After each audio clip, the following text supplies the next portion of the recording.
Hello दोस्तों, welcome back to our channel. तो जैसा कि हमने पिछले एपिसोड में देखा था, यू हाउ ठीक तो हो चुका था, लेकिन उसकी पूरी लेफ्ट साइड फ्रीज हो चुकी थी। लेकिन उसके बावजूद भी वो अपनी टैंक सेट की शान के लिए अपनी टीम का हिस्सा बनता है और अपनी पूरी टीम के साथ सन मून रॉयल एम्पायर में भी आ चुका था, जहाँ पे उनकी मुलाकात मिस टेंगिया से भी होती है, जिसे होली चर्च के लोगों ने अपने कब्जे में कर रखा था। इसलिए वो यू हाउ और किसी को भी पहचानने से इनकार कर देती है। इवन मिस्टर बीबी के ऊपर तो उसने अटैक करते हुए उसे वहाँ पे बहुत ही बुरी तरह से घायल भी कर दिया था, जो कि यू हाउ की पूरी टीम के लिए काफी ज्यादा शॉकिंग था। जबकि इससे यू हाउ और उसकी टीम को यह भी अंदाजा हो गया था कि इस बार के कंपटीशन में Sun Moon Royal Empire Holy Church के साथ साथ बाकी इवल कल्टीवेटर्स को भी एक नया चांस दे रहा है सोल कॉन्टिनेंट फाइटिंग कंपटीशन के अंदर हिस्सा लेने का। इसलिए यू हाउ ने ये सारी बात प्रिंसेस जुई को भी जाकर बता दी थी और यहीं से नेक्स्ट एपिसोड की शुरुआत होती है। तो इस एपिसोड की शुरुआत में भी हमें प्रिंसेस जुई के रूम का ही सीन दिखाया जाता है, जहाँ इस वैल्यूएबल इन्फॉर्मेशन के लिए प्रिंसेस जुई यू हाउ का शुक्रिया अदा करती है। लेकिन तभी अचानक से ही प्रिंसेस जुई के रूम के डोर के ऊपर नॉक होती है और कोई लड़की वहाँ पे अंदर आने की इजाजत मांगती है, जो सुनकर यू हाउ को भी वहाँ पे थोड़ा झटका लगता है, क्योंकि यू हाउ को यह आवाज काफी ज्यादा जानी पहचानी लग रही थी। और जैसे यू हाउ को उस आवाज के बारे में याद आता है तो उसे वहाँ पे एक बहुत ही बड़ा झटका लगता है और वो इस बारे में प्रिंसेस जुई से सवाल करते हुए पूछता है, क्या टियानो रॉयल एम्पायर की प्रिंसेस भी आपकी दोस्त है? यू हाउ की ये बात सुनकर हम देखते हैं कि प्रिंसेस जुई भी वहाँ पे स्माइल करते हुए कहती है, वो तो तुम बीना को पहले से ही जानते हो। हाँ, वो टियानो रॉयल एम्पायर की प्रिंसेस होने के साथ साथ मेरी बहुत अच्छी दोस्त भी है। अब इस मौके का फायदा उठाकर वुडोंग जल्दी से वहाँ पे अपनी जगह पे खड़ी होती हुई प्रिंसेस जुई से कहती है, प्रिंसेस जुई, क्या मैं आप और प्रिंसेस वीना के साथ एक साथ बात कर सकती हूँ? असल में मेरे पास एक ट्रायर है जिसे मैं आप दोनों के साथ शेयर करना चाहती हूँ, जिसके लिए प्रिंसेस जुई भी मान जाती हैं। और इसी बीच उन्होंने वहाँ पे प्रिंसेस वीना को भी अंदर आने की इजाजत दे दी थी, जहाँ जैसे ही प्रिंसेस वीना रूम के अंदर आती हैं तो यू हाउ को देखकर उन्हें भी वहाँ पे थोड़ा झटका लगता है और वो वहाँ पे स्माइल करते हुए यू हाउ से कहती है, यू हाउ, कितने लंबे अरसे के बाद हमारी मुलाकात हो रही है। लेकिन जब उसकी नजर यू हाउ की हालत के ऊपर पड़ती है तो अचानक ही प्रिंसेस वीना वहाँ पे सीरियस होते हुए यू हाउ से पूछती है, ये तुम्हारे साथ क्या हो गया? जिसपे यू हाउ भी थोड़ा उदास होकर नाम में अपना सर हिलाते हुए कहता है कि ये एक बहुत ही लंबी कहानी है, इसके बारे में मैं आपको फिर कभी बता दूंगा। अभी हम लोग आपसे एक और बहुत ही जरूरी बात करना चाहते हैं। उसके बाद हमें वहाँ पे थोड़ी देर बाद का सीन दिखाया जाता है, जहाँ यू हाउ और बाकी सभी ने मिलकर प्रिंसेस वीना को भी सन मून रॉयल एम्पायर के प्लान के बारे में बता दिया था, जो सुनकर प्रिंसेस वीना भी वहाँ पे चौंकते हुए कहती है कि यकीन नहीं हो रहा कि सन मून रॉयल एम्पायर ऐसा भी कुछ कर सकता है। और ये कहकर प्रिंसेस वीना वहाँ पे सीरियस होते हुए प्रिंसेस जुई से कहती है कि अगर वाकई सन मून रॉयल एम्पायर और होली स्पिरिट चर्च ने आपस में हाथ मिला लिया है तो हम लोग उनकी ताकत का अंदाजा भी नहीं लगा सकते। और ऊपर से सन मून रॉयल एम्पायर के इरादे तो पहले से ही नेक नहीं थे, वो तो न जाने कब से ही डोलू कॉन्टिनेंट के अंदर जंग चाहते हैं और अब होली स्पिरिट चर्च के साथ हाथ मिलाने के बाद तो अब वो पूरी तरह से आउट ऑफ कंट्रोल हो जाएंगे और कोई भी अकेली कंट्री उनका मुकाबला नहीं कर पाएगी। अब आप ही बताइए कि अब हम लोग आगे क्या करें?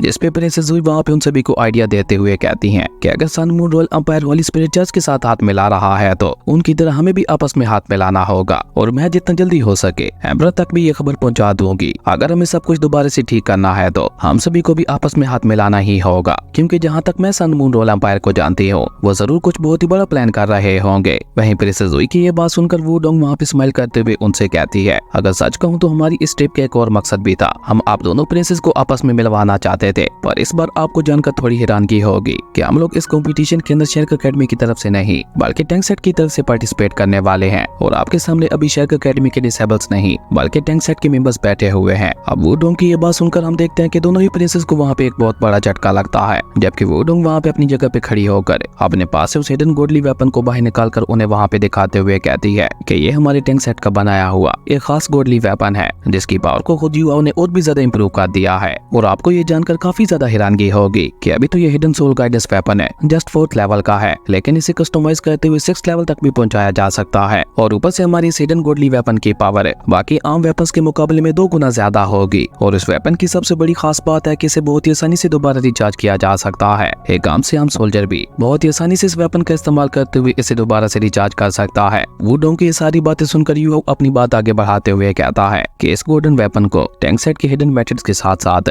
सोल गाइडेंस की टेक्नोलॉजी का इस्तेमाल करते हुए बनाया गया है और यही बात हमारी इस हिडन गॉडली वेपन को अपने आप में ही खास बनाती है। आप इसके बारे में अच्छी तरह से जानने के लिए इसे अपने साथ ले जाइए और अगर आपको ये पसंद आ जाता है तो हम लोग भी आपके साथ हाथ मिलाने के लिए रेडी हैं। यू हाउ की ये बात सुनकर हम देखते हैं कि दोनों प्रिंसेस भी वहाँ पे हमें अपना सर हिला देती हैं, जिसके बाद वुडोंग और यू हाउ दोनों वहाँ पे दोनों प्रिंसेस से अलविदा लेते हुए वहाँ से रवाना हो जाते हैं, जहाँ उन दोनों के जाते ही दोनों प्रिंसेस की नजर दोबारा वहाँ पे उसी हिडन गॉडली वेपन के ऊपर पड़ती है, जिसे देखकर दोनों प्रिंसेस की आंखों में एक अलग ही चमक दिखाई दे रही थी, क्योंकि जिस टेक्नोलॉजी का इस्तेमाल करते हुए उस हिडन गॉडली वेपन को बनाया गया था, ऐसी कमाल की टेक्नोलॉजी उन्होंने आज तक कभी नहीं देखी थी। जबकि बाहर आते ही यूहाओ वहाँ पे वुडोंग की तारीफ करते हुए कहता है, तुमने तो अंदर वाकई कमाल कर दिया। तुमने अंदर जिस तरीके से हमारे टैंक सेट और हमारे वेपन्स को रिप्रेजेंट किया, मुझे लगता है हमें बहुत ही जल्द दो नए कस्टमर्स मिलने वाले हैं। इवन प्रिंसेस वीना को तो मास्टर जीवन की रिफाइन की हुई सीलिंग बोतल में भी काफी ज्यादा इंटरेस्ट आ रहा था। यूहाओ की ये बात सुनकर वुडोंग के फेस के ऊपर भी स्माइल आ जाती है और वो आगे आते हुए वहाँ पे यूहाओ से कहती है कि अभी तक तो हमारी टैंक सेट की सोल गाइडेंस बनाने वाली फैक्ट्री अंडर कंस्ट्रक्शन है। जब एक बार वो फैक्ट्री बनकर पूरी तरह से रेडी हो जाएगी तो हम इससे भी ज्यादा पावरफुल वेपन्स को रिफाइन करेंगे, वो भी मास्टर जीवन की निगरानी में। और हमारे उन हाई लेवल के वेपन्स को देखकर तो दोनों प्रिंसेस हमारे साथ हाथ मिलाने के लिए रेडी हो जाएंगी, जिसके साथ ही हमारे टैंक सेट की पावर भी बहुत ज्यादा बढ़ जाएगी। और उसके बाद मुझे पूरा यकीन है कि हम लोग सन मून रोल एम्पायर को भी बराबरी की टक्कर दे पाएंगे। वुडोंग की ये सारी बातें सुनकर हम देखते हैं कि युवा वहाँ पे उससे और भी ज्यादा इंप्रेस हो चुका था, पर अचानक ही वो वहाँ पे सीरियस होते हुए वुडोंग से कहता है, वुडोंग तुम्हें ये सब करने की कोई भी जरूरत नहीं है, और ऊपर से तुम तो मेरे भी हिस्से का काम किए जा रही हो। जिसपे वुडोंग भी वहाँ पे स्माइल करते हुए युवा से कहती है कि ये सारा काम मैं अपनी खुशी से कर रही हूँ, और ऊपर से हमारे ऊपर सिर्फ टैंक सेट की ही नहीं बल्कि हाउटियन सेट की भी जिम्मेदारी है। इसलिए अब ये मेरी जिम्मेदारी है कि मैं दोनों सेट्स को और भी ऊंचाइयों पे ले जाऊं। पर मुझे इस सब की कोई भी परेशानी नहीं है। मैं परेशान हूँ सोल फाइटिंग कंपटीशन के लिए, क्योंकि कल से ऑफिशियली सोल फाइटिंग कंपटीशन को स्टार्ट कर दिया जाएगा और आपको ठीक होने के लिए अभी भी 10 दिन लगने वाले हैं। असल में मैं चाहती हूँ कि आप इन 10 दिनों में पूरी तरह से आराम करें ताकि आपकी इंजरी पूरी तरह से हील हो सके। उसके बाद सीन चेंज होता है, हमें अगले दिन का सीन दिखाया जाता है जहाँ एक न्यूज रिपोर्टर ऑफिशियली अपनी टीवी के ऊपर न्यूज देते हुए सभी को बता रही थी कि सन मून रोयल एम्पायर के अंदर होने वाला सोल कॉन्टिनेंट फाइटिंग कंपटीशन आज से स्टार्ट हो रहा है, जिसमें काफी सारे कमाल के मास्टर्स और सेट्स पार्टिसिपेट करने वाले हैं। और इस कंपटीशन का हम अपने टीवी के ऊपर लाइव टेलीकास्ट भी करेंगे। जो सुनकर तो हम देखते हैं कि सन मून रोयल एम्पायर के लोग और भी ज्यादा एक्साइटेड हो चुके थे, क्योंकि अब वो लोग जो कि थोड़ा दूर थे वो भी टीवी पे इस कंपटीशन को देखते हुए पूरा इस कंपटीशन का मजा उठा सकते थे। उसके बाद एक एल्डर वहाँ पे बैटल अरीना के अंदर आते हुए सन मून रोयल एम्पायर के अंदर आने वाले अपने सभी मेहमानों का स्वागत करता है, और वो बताता है कि इस बार के कंपटीशन के लिए हमारे क्राउन प्रिंस स्पेशल जज बनने वाले हैं। तो इस सोल कॉन्टिनेंट फाइटिंग कंपटीशन में 160 से भी ज्यादा सेट्स पार्टिसिपेट करने वाले हैं। तो अब मैं एक एक करके उन सभी को बैटल अरीना के अंदर इनवाइट करता हूँ। अब उस होस्ट एल्डर के ऐसा कहते ही हम देखते हैं कि सभी सेट्स के एल्डर वहाँ पे एक एक करके अपनी टीम के साथ बैटल अरीना के अंदर इकट्ठा होने लगे थे, जो देखकर ऑडियंस में बैठे हुए लोग तो बहुत ही ज्यादा एक्साइटेड दिखाई दे रहे थे। और इसी बीच वहाँ पे यूहाओ की टीम की भी एंट्री होती है, जहाँ आते साथ यूहाओ वहाँ पे स्माइल करते हुए वुडोंग से कहता है, तुम्हें हमारे प्लान के मुताबिक ही चलते हुए काम करना होगा, तुम्हें जितना जल्दी हो सके अपने ओपोनेंट्स को हराना होगा। उसके बाद हमें पिछली रात का सीन दिखाया जाता है, जहाँ सबसे पहले तो मिस्टर बीबी तक ये खबर पहुंचती है कि दोनों ही प्रिंसेस को टैंक सेट के बनाए हुए हिडन गॉडली वेपन्स पसंद आ गए हैं, और वो हर महीने 10-10 वेपन्स खरीदने वाले थे। और इस डिलीवरी की जिम्मेदारी मिस्टर बीबी वहाँ पे वुडोंग को ही सौंपते हैं। और क्योंकि मिस्टर बीबी अभी तक पूरी तरह से अपनी इंजरी से हिल नहीं हुए थे, इसलिए वो अपनी टीम को लीड करने की सारी जिम्मेदारी यूहाओ के ऊपर ही छोड़ देते हैं। खैर उसके बाद हमें वहाँ पे दिखाया जाता है कि बैटल अरीना के अंदर एक एक करके और भी काफी सारी टीम्स की एंट्री होती है, और हर एक टीम अपने खास अंदाज में एंट्री ले रही थी। और सबसे आखिर में एंट्री होती है सन मून रोल एकेडमी की टीम की, जिनका वहाँ पे बहुत ही कूल तरीके के साथ स्वागत किया जाता है। और उनकी एंट्री के ऊपर ऑडियंस भी काफी ज्यादा हल्ला गुल्ला मचाती है, क्योंकि ये उन लोगों की अपनी टीम जो थी। लेकिन ये तो बस शुरुआत थी, असल एंट्री तो अब होने वाली थी,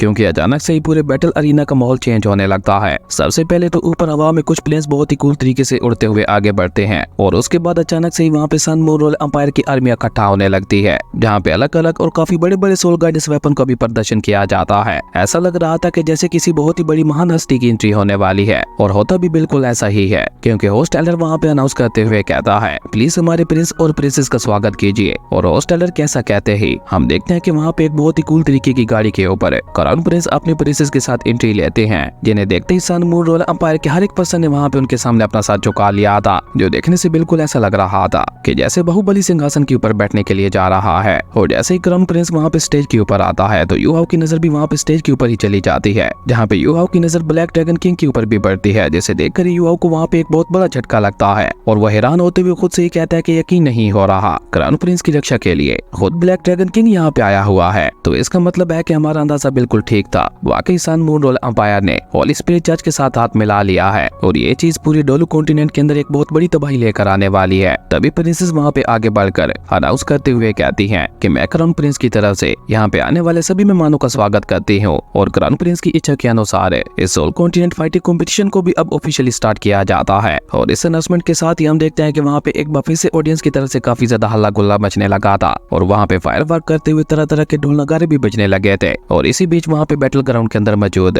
स्टार डोमेन फील्ड को भी एक्टिवेट कर दिया जाता है, और उस कमाल के डोमेन को देखकर तो वहाँ पे बैठा हुआ हर एक पर्सन हैरान हो गया था, और सभी लोग वहाँ पे अपने मन ही मन में Sun Moon Moon Royal Empire की टेक्नोलॉजी की तारीफ कर रहे थे, क्योंकि वाकई Sun Moon Royal Empire technology के मामले में बहुत ज्यादा आगे बढ़ चुका था। खैर उसके बाद क्राउन प्रिंस वहाँ पे अपने एल्डर्स को भी बैठने के लिए बॉल देता है। उसके बाद उस फाइट का रेफरी बैटल ग्राउंड के अंदर आकर वहाँ पे अनाउंस करते हुए कहता है, सबसे पहला मैच है नॉकआउट राउंड का होने वाला है और सबसे पहला ये मैच है सन मून रोल एकेडमी और ड्रैगन स्लेयर सेट के बीच में खेला जाएगा। ड्रैगन स्लेयर सेट की टीम डुएलिंग अंपायर से बिलोंग करती थी, जो कि शॉट चलाने में बहुत ही ज्यादा माहिर थे, और जैसे ही ड्रैगन स्लेयर सेट की टीम की एंट्री होती है तो ऑडियंस में बैठे हुए लोग उन्हें वहाँ पे बू करने लगे थे। पर जैसे वहाँ पे सन मून रोल एकेडमी की टीम की अनाउंसमेंट की जाती है तो ऑडियंस तो जैसे वहाँ पे खुशी से पागल ही हो उठी थी। जबकि ये सब देखकर युवा वहाँ पे थोड़ा चौंकते हुए कहता है, इस बार सन मून रोल अंपायर कुछ अलग करने की सोच रहा है। वो हर बार सबसे पहले सन मून रोल अंपायर को शर्क एकेडमी के खिलाफ उतारा करते थे, पर इस बार ऐसा कुछ भी नहीं है। जिसपे मिस जियानमिंग कहती है, पर इस बार का फॉर्मेट बिल्कुल वैसा ही लग रहा है जैसा पिछली बार का था। इस नॉकआउट राउंड में हर टीम का मेंबर अलग अलग एलिमिनेट होगा, और अगर एक टीम का मेंबर अकेले ही दूसरी टीम के 5 मेंबर्स को हरा देता है तो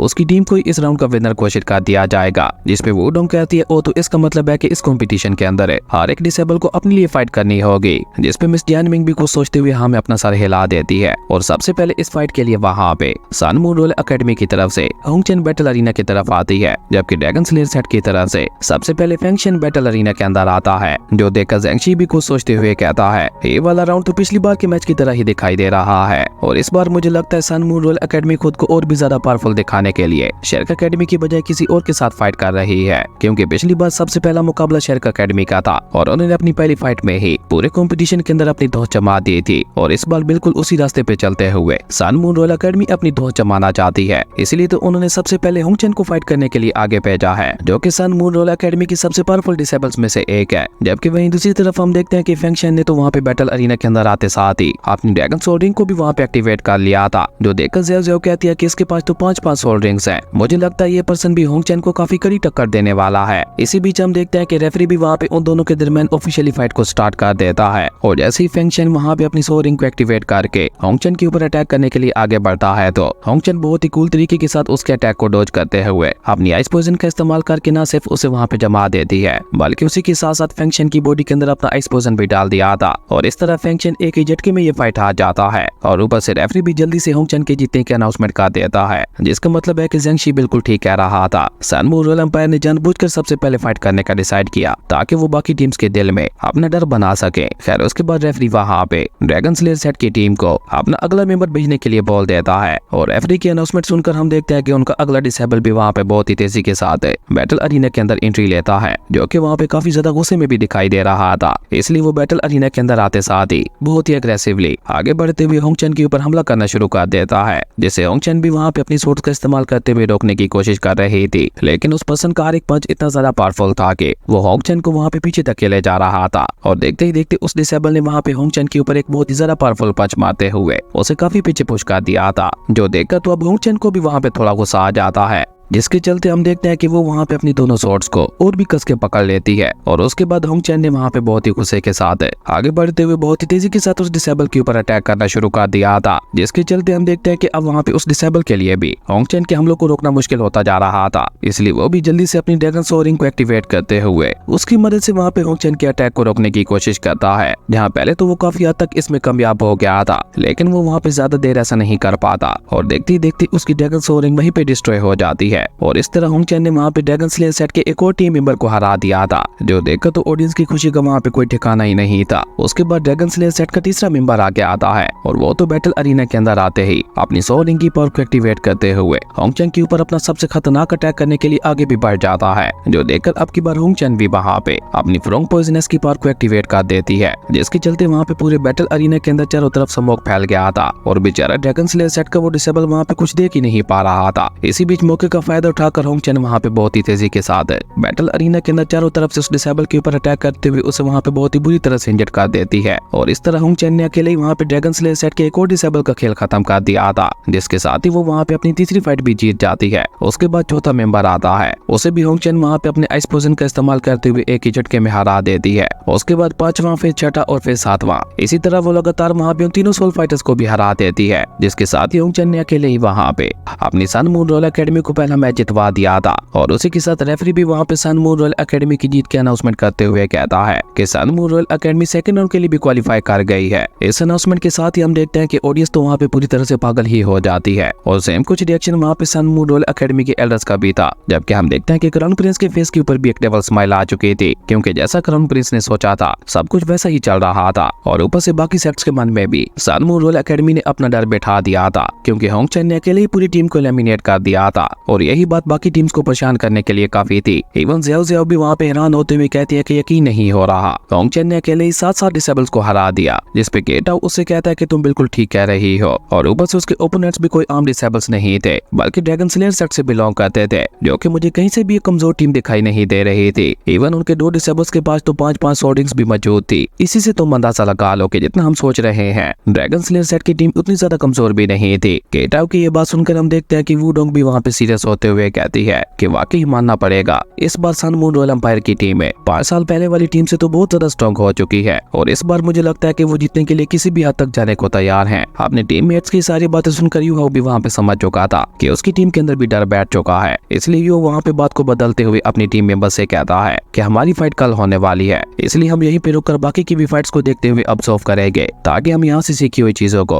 अपनी कल की फाइट में इंप्लीमेंट कर सकें। उसके बाद सीन चेंज होता है, शाम का सीन दिखाया जाता है, जहाँ पे यूहाओ, वुडोंग और ज़ियाओ ज़ियाओ तीनों बैठे हुए आज की सारी फाइट्स के बारे में ही चर्चा कर रहे थे। जब से सेक्ट्स को भी सोल कॉन्टिनेंट फाइटिंग कंपटीशन के अंदर हिस्सा लेने की इजाजत दी गई है, तब से ये कंपटीशन बहुत ही ज्यादा बेकार हो गया है, क्योंकि कुछ मामूली सेक्ट्स की टीम ने ही पावरफुल ट्रेडिशनल टीम्स को हरा दिया। जिसपे ज़ियाओ ज़ियाओ भी अपनी बात आगे बढ़ाते हुए कहते हैं कि सबसे इंटरेस्टिंग बात तो ये है कि वीना और मूजी टियानु अंपायर की रॉयल फैमिली से बिलोंग करती हैं, लेकिन फिर भी आज वो स्नो डीमन सेट की तरफ से लड़ी। जिसपे वुडोंग उससे कहते हैं कि तुम बिल्कुल ठीक कह रही हो, और इस बार के कंपटीशन में बाकी सेक्ट्स की टीम है एकेडमी की टीम्स के ऊपर भारी पड़ रही है। और भले ही सन मून रॉयल एकेडमी की टीम बहुत ही ज्यादा खतरनाक हो चुकी है, पर आज की फाइट्स को देखकर हमें इतना तो यकीन हो गया है कि हमारी टीम भी इतनी आसानी से तो नहीं हारने वाली। वुडोंग की ये बात सुनकर हम देखते हैं कि वो वहाँ पे एक स्नैक को उठाकर उसे वुडोंग को देते हुए कहता है, मुझे लगता है कि तुम आज की होंग मिंग चैन की फाइट को इग्नोर कर रही हो। क्या तुम भूल गए कि कैसे मिंग होंग चैन ने आज अकेले ही पूरे ड्रैगन स्लेयर सेट की टीम को हरा दिया। यूहाओ की ये बात सुनकर वुडोंग भी वहाँ पे उसके हाथ से वो स्नैक लेते हुए उसे बताती है कि जब एक्सचेंज प्रोग्राम शुरू हुआ था, तब होंग चैन ब्रदर और सिस्टर दोनों हमारी एकेडमी में आए थे, और उस समय मैंने अपनी शहर की एकेडमी के अंदर मिंग होंग चैन को काफी बार बचाया था। भले ही उसके इरादे बिल्कुल भी नेक नहीं है, लेकिन हम इस बात को बिल्कुल भी इग्नोर नहीं कर सकते कि मिंग होंग चैन वाकई एक बहुत ही ज्यादा टैलेंटेड और पावरफुल लड़की है। हालांकि बचपन से ही उनका कल्टीवेशन लेवल के ऊपर ज्यादा ध्यान नहीं था, लेकिन फिर भी उसकी सोल पावर काफी ज्यादा हाई थी। इवन वो 3 सालों तक हमारी एकेडमी के अंदर रही, लेकिन उसके बावजूद भी हम उसकी पूरी पावर को नहीं देख पाए। वुडोंग की ये बात सुनकर ज़ियाओ ज़ियाओ उससे कहती है कि तुम बिल्कुल ठीक कह रही हो, मैंने भी काफी बार उसके सोल पावर चेक करने की कोशिश की, लेकिन मुझे भी उसके बारे में कुछ पता नहीं चला। और जहाँ तक मैं अंदाजा लगा पाई हूँ, उसकी सोल पावर कम से कम भी 65 पे पहुंच चुकी होगी। और ये कहकर जैसे ही ज़ियाओ ज़ियाओ वहाँ पे एक और स्नैक उठाने के लिए अपना हाथ आगे बढ़ाती है, तो वो आखिरी स्नैक था, इसलिए वुडोंग उससे पहले उस स्नैक को उठा लेती है। और वुडोंग वहाँ पे उस स्नैक को खा पाती उससे पहले ही उसके हाथों से मिंग होंग चैन वहाँ पे उस स्नैक को छीन लेती है। जहाँ होंग चैन को वहाँ पे इस तरह से आते हुए देखकर वो दोनों ही लड़कियां वहाँ पे काफी ज्यादा सरप्राइज हो जाती हैं। और तभी होंग चैन वहाँ पे उन दोनों लड़कियों से सवाल करते हुए पूछती है कि आखिर तुम्हारी टीम इस बार शेरका एकेडमी की तरफ से पार्टिसिपेट क्यों नहीं कर रही। जिसपे वुडोंग वहाँ पे बुरा समूह बनाते हुए मिंग से कहती है, क्यों, क्या तुम्हें इससे कोई प्रॉब्लम है, और आखिर तुम यहाँ पे क्या करने आई हो। जिसपे मिंग वहाँ पे उसका मजाक उड़ाते हुए कहती है कि तुम मुझे बताओ या ना बताओ, लेकिन मैं तुम्हारे टैंक सेट के बारे में सब कुछ पता लगा चुकी हूँ, तो इस बार तुम लोग टैंक सेट की तरफ से लड़ने वाले हो। और ये टैंक सेट वही एंशिएंट सेट है ना, जिसे आज से 4000 साल पहले हमारे सन मून रॉयल एम्पायर ने बहुत ही बुरी तरह से हराया था। मुझे तो लगा था ये टैंक सेट 4000 साल पहले ही पूरी तरह से डिस्ट्रॉय हो गया था, लेकिन तुम लोगों ने इस बेकार से सेट को दोबारा जिंदा कर दिया। अब मिंग की ये बात सुनकर तो हम देखते हैं कि ज़ियाओ ज़ियाओ का गुस्सा वहाँ पे आउट ऑफ कंट्रोल हो जाता है, और वो गुस्से से वहाँ पे चिल्लाते हुए मिंग से कहती है कि अपनी बकवास बंद करो, आखिर तुम जानती ही क्या हो हमारे टैंक सेट के बारे में। वहीं ज़ियाओ ज़ियाओ की बात वुडोंग आगे बढ़ाते हुए कहती है, और इस बार के कंपटीशन में हम लोग तुम्हें अपने टैंक सेट की ट्रू पावर को भी दिखा देंगे। और इससे आगे वुडोंग वहाँ पे कुछ भी कह पाती, यूहाओ उसे वहाँ पे चुप रहने के लिए बोल देता है। यूहाओ की ये बात सुनकर हम देखते हैं कि मिंग की नजर भी वहाँ पे यूहाओ के ऊपर पड़ती है, और यूहाओ की ऐसी हालत देखकर खुद मिंग को भी वहाँ पे एक बहुत बड़ा झटका लगता है, और वो वहाँ पे यूहाओ से सवाल करते हुए पूछती है कि आखिर तुम्हारी ऐसी हालत किसने कर दी। जिसपे वुडोंग वहाँ पे यूहाओ को वहाँ से ले जाते हुए कहती है, तुमने बोला कि आज से 4000 साल पहले तुम्हारे सन मून रॉयल एम्पायर ने हमारे टैंक सेट को हराया था, तो आई पूरी 4000 सालों बाद